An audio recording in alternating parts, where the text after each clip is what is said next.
Hello mga kabibig! Welcome back sa ating bagong YouTube channel. Ito ang pinakamaingay ng YouTuber sa balat na YouTube. Ako si Kabibig, maglabag-labag na tawid, evidence, Attorney Cristina Conti. Parang binuhusan ng malamig na tubig nang malaman niya na hindi kukontrahin ng prosecution o prosecutor ng ICC ang interim release ni Pangulong Rodrigo Roa Duterte. Good news yan. So it means, kung mag-file ng interim release si Pangulong Duterte, sina Legal Counsel Nicholas Kaufman, ay i-approve nila agad-agad without thinking ba? Kami. Kaya tumaas ang kilay ng maraming mga kakamping, yung mga sinasabing biktima ng ejiki-ejiki. O, tingnan mo, nag-react si Cristina Conti. Oh, anong sabi ni Cristina Conti? Sabi ni Cristina Conti, share ko sa inyo ha, para maramdaman mo ang lamig ng tubig na bubuhos sa ulo mo, Cristina Conti. Ito ang sabi ni Madam Attorney Cristina Conti. Para naman akong binuhusan ng malamig na tubig. Lalo na nung mabasa ko na hindi raw kukontrahin ng prosecutor ang interim release ni Duterte. Magkukonsultahan kami ng mga biktima. Huy! Talaga? Kliyente? Pero nung huling usap namin, hindi sila pabor sa anumang special treatment kay Duterte. Huy, sino mga biktima? Di ba nga, sabi nga 30,000 na victims daw. Pero kung 30,000 na victims, bakit nag-post itong si Cristina Conti last time na ano daw, ang tawag dito, ng ano siya, calling the attention pa siya. So kung sino yung mga AGK victims ay kailangang kontakin siya. Natatawa talaga ako. Hay nako, parang binuhusan ng malamig na tubig si Cristina Conti. Sino ba namang hindi mabubuhusan ng malamig na tubig kung ang prosecutor ay approve ang interim release ni Pangulong Duterte? Diba? Sino hindi masasaktan? Diba? Sino hindi makaramdam ng unfairness? Bakit unfair? Yun ang gusto ng ICC. Diba? Ayan na naman si Attorney Cristina Conti. Naglulupasay sa Twitter na parang siya ang damned sa ICC hearing. Binuhusan na malamig na tubig daw, baka naman dahil hindi na nasunod ang gusto ng teleserye, ang gusto mong teleserye plot twist. Yung sinasabing consultation sa mga biktima, parang drawing lang. Kasi sa huli, ikaw pa rin ang bida ng sarili mong script. May ready press release na kahit hindi pa tapos ang kwento, sabi ni Edwin Hamora ha. Kung hindi special treatment ang gusto mo para kay Duterte, bakit parang gusto mong ikaw ang bigyan ng red carpet sa The Hague? Newsflash, the ICC isn't your personal stage and the world doesn't exist para lang sa mga pasabog mong pa-victim tweets. Ang problema kasi na attorney, hindi justice ang hanap kundi relevance sa press conference ng buhay mo. At ang hanap niya ay paepa lang, sabi na isang netizen. Hala, akala ko naman may bilang. Di ka naman kasama sa prosecution, te. Sila nga walang objection. Anong feeling mo? Kukunin pa nilang opinion mo? O, di ba, Cristina Conti? Cristina Conti. Conti pala. Hay, Conti talaga ang utak mo to. Pag kangaroo court lang yan, si Torne, plus mga piking biktima niya. Zero client, di ba? Sabi ni Darwin Remoluyan. Di ba? Ito pa. Anong pala gusto ni Conti? Hindi po ikaw ang masunod, Conti. Right time, walang sala si PRRD. Bakit nasasaktan si Cristina Conti? Taga-ICC ba siya? Uy, taga-ICC ba si Cristina Conti? Kayo ba talaga? Ito kasi ang nangyari. Ito ha.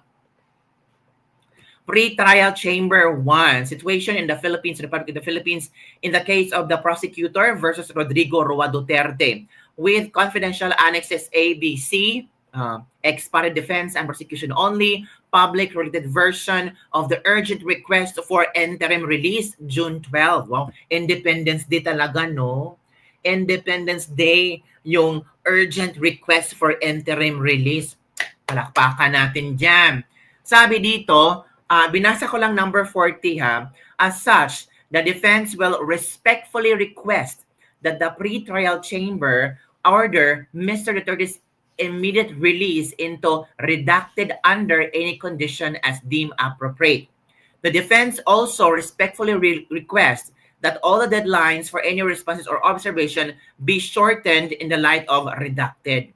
So, parang hindi kaya ni Conte ang mga nangyayari ngayon. Naramdam niya is parang, ang tawag dito? Parang, this is so unfair. Ay, parang hindi to tama. Nakakatawa talaga. Ano bang laman? Oh. Sabi dito, Mr. Rodrigo Roa Duterte respectfully requests, in accordance with Article 62 of the Rome Statute, interim release redacted. The government of redacted has expressed to the defense in advance and principal agreement to receive Mr. Duterte onto its territory for the term of his interim release and will act in accordance with its domestic law to implement such conditions and deem appropriate by pre-trial chamber 1. Oh. So, feel ko talaga, no, si Tatay Digong talagang ma-release to. Seeking interim release from International Criminal Court custody, requesting transfer to an undisclosed country. Hala, undisclosed? Saan kaya ito, no? So, hindi siya makakabalik sa Pilipinas. So, okay lang yun. Basta makaalis siya sa ICC. At least, lalabas si Tatay Digong sa ICC, makalanghap siya ng preskong hangin, sariwang hangin, tapos i-enjoy niya ang kanyang buhay, di ba? The petition was submitted by his legal defense counsel, Nicholas Kaufman, who stated that this unnamed country belonged to the Rome Statute that established the ICC. Oh, comment down below, kabibig, kung anong lugar to, anong country to. Is prepared to receive Duterte. Oh, excited na pala yung undisclosed country na yan. Ready na silang i-receive si Pangulong Duterte. Ready na silang patirahin si Pangulong Duterte doon. Wow! Kaufman argued that Duterte poses no flight risk, has no intention of committing further crimes, and will reside outside that geographical area where the alleged offenses occurred, which is the Philippines. So, makakalaya si Pangulong Duterte sa isang lugar na malayo sa Pilipinas, na doon, na kung saan doon ang mga alleged offenses, and the same time no intention of committing further crimes. Of course, sa ibang lugar, sa ibang bansa na yan, of course, ay naku, wala ng HK doon. Duterte currently faces charges of crimes against humanity before the ICC. So yun, kabibig, sobrang marami ang excited, marami ang happy sa news na ito, 'di ba? Sabi dito, Lord, kayo na po ang bahala. Huwag po ninyong pabayaan si tatay, please. Okay lang, basta ma-release Tatay Digong kahit sa ibang bansa siya ilagay at titira. Okay lang yun, masaya na kaming makita na hindi siya nakabilanggo. Japan na lang po sana para malapit din. Japan nga yan, since yung president ng ICC taga-Japan. At kilalang-kilala si Duterte na malapit sa Japan. 90% ng contract sa Pinas ay Japan ang kinuha. 5% lang ang chance pa ng Duterte. Oh, Japan daw, sabi ng iba. Oh. Baka sa Kuala Lumpur, baka sa Malaysia kasi nandun si VP Sara. Personal na trip ang pumunta si VP Sara sa Malaysia. O posible din, kapipig, di ba? Naku, exciting naman to, kapipig. Pumili na kayo sa mga lugar na ICC established sa Roman Statute. So, feel ko talaga, no, sa Malaysia to. Bakit yung pag ano ni VP Inday, yung meron siyang pumunta siya sa Kuala Lumpur for personal reason at hindi sinabi kung anong gagawin niya, basta personal siya. After that, nakipaghalubilo siya sa mga OFW for Independence Day celebration. Pero ramdam ko sa Kuala Lumpur talaga, Malaysia. Ramdam ko lang, ha? Ramdam ko lang. Pero sa konti, parang sumasakit ang kanyang puso. Para siyang binuhusan ng malamig na tubig. Kasi si Digong ay makakaalis na sa ICC at posibleng i-release na ang kanyang interim release any moment from now or baka bukas or sa makalawa or within the end of this month. Nako, ang sakit Sabi nila, hindi namin makukuha ang hustisya, gaga. Ang hindi trial pa rin. Ano bang gusto nyo? Di ba gusto nyo magkaroon ng hustisya? Karapatan naman ni Digong na mag-request ng interim release. Pati yan, interim release, ayaw nyo. Pati ang interim release, hindi nyo papayagan. Ano ba kayo? Diba? Kung sana yun ang gusto nyo, sana dito kayo sa Pilipinas nagsampa ng kaso kay Digong para makita yun talaga si Digong na nakabilanggo. Hindi kayo umaksyon. Natural, ang ICC magdududa. Walang ang kaso sa Pilipinas pero pinapunta sa ICC. So, ang gagawin ng ICC kung nagpetisyon na nga si Nicholas Kaufman ng interim release kay Digong, natural. Pagbibigyan niyan. Diba? Ako, Conti. Si Conti talaga, ay, naku, Christina Conti, parang nasaktan siya. Huwag ka na masaktan, te. Gawin mo lang lahat, makulong si Digong kasi yun ang gusto nyo. Diba? Yun ang gusto nyo. Ay, nako. Ano nangyari? Bakit yung nakakatawa. Yung ni Christina Conti, yung Facebook fan page niya, close yung comment section. So, takot siya. Takot si Christina Conti, di ba? Ay, nako. Anong talaga mga kabibig? Sometimes papabor sa inyo, sometimes hindi. So, ngayon, pumapabor na sa mga Duterte. VP Sara, yung impeachment niya, pinareturn sa Kongreso. Si Pangulong Duterte, malapit nang ma-release ang interim release order niya. So, lahat talaga, ang tawag dito, ay nasa tamang panahon at nasa tamang posisyon. Huwag na kayong di ba? Huwag na.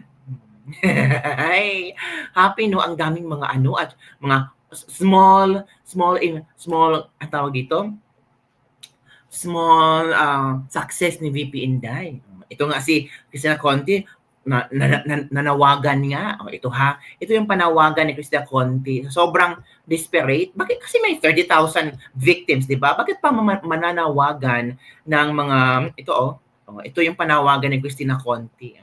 Biktima ka ba ng gera kontra droga ni Rodrigo Duterte? I-report ito sa amin, maging bahagi sa kaso ni Duterte sa ICC. Sama-sama tayong manawagan ng hustisya. Bakit? Di ba mayroon kayong 30,000? Meron kayong 30,000 na mga AGK victims. Kailangan pa ba ng madami? Di ba? Di ba? So it means kulang-kulang. Hay, wala na bang mahanap ng mga ebidensya? Mga witnesses? Di ba? So, yan kabibig, parang natawa lang ang mga netizens sa mga action ni Christina Conti. So, normal lang naman gagawin niya ni Christina Conti kasi gusto niya ng justice for the AGK victims, yung kontra-droga na mga biktima ng kontra-droga ni Pangulong Duterte. Yun yun ang ginagawa ni Christina Conti ngayon na talagang binuhusan siya ng tubig. So, congratulations in advance, Pangulong Duterte, kung saan ka mang bansa na i-embrace kanila, doon ka titira habang naghihintay na iyong trial, habang lilitisin ka ng ICC, and we're praying na sana ma-acquit ka sa kaso na kinaharap mo. I'm sure maraming Pilipino ay excited malaman kung saang lugar ka titira, saang bansa ka titira. Pero ramdam ko talaga Malaysia. Kasi bakit pumunta si VP Sara doon? Agad-agad.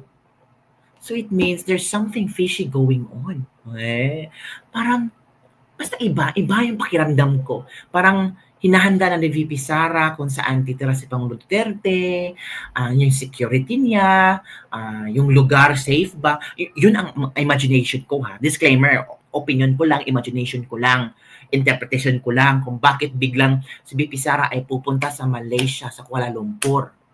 Malaysia ba yun? Oo. Kabibig. So, yun na, makabibig ang ating Ladies Lebak-Lebak for today. Ano ang iyong opinion hinggil sa issue na pinag-uusapan ngayon, itong interim release order? Sana malapit na, pirma na lang, oras na lang ang hihintayin. Si Pangulong Duterte ay ililipad na sa isang bansa na kung saan doon siya titira at malayang titira, hindi nakakulong, at makalanghap ng preskong hangin. Pero alam nyo, ang gusto ni Pangulong Duterte ay uuwi talaga sa Pilipinas.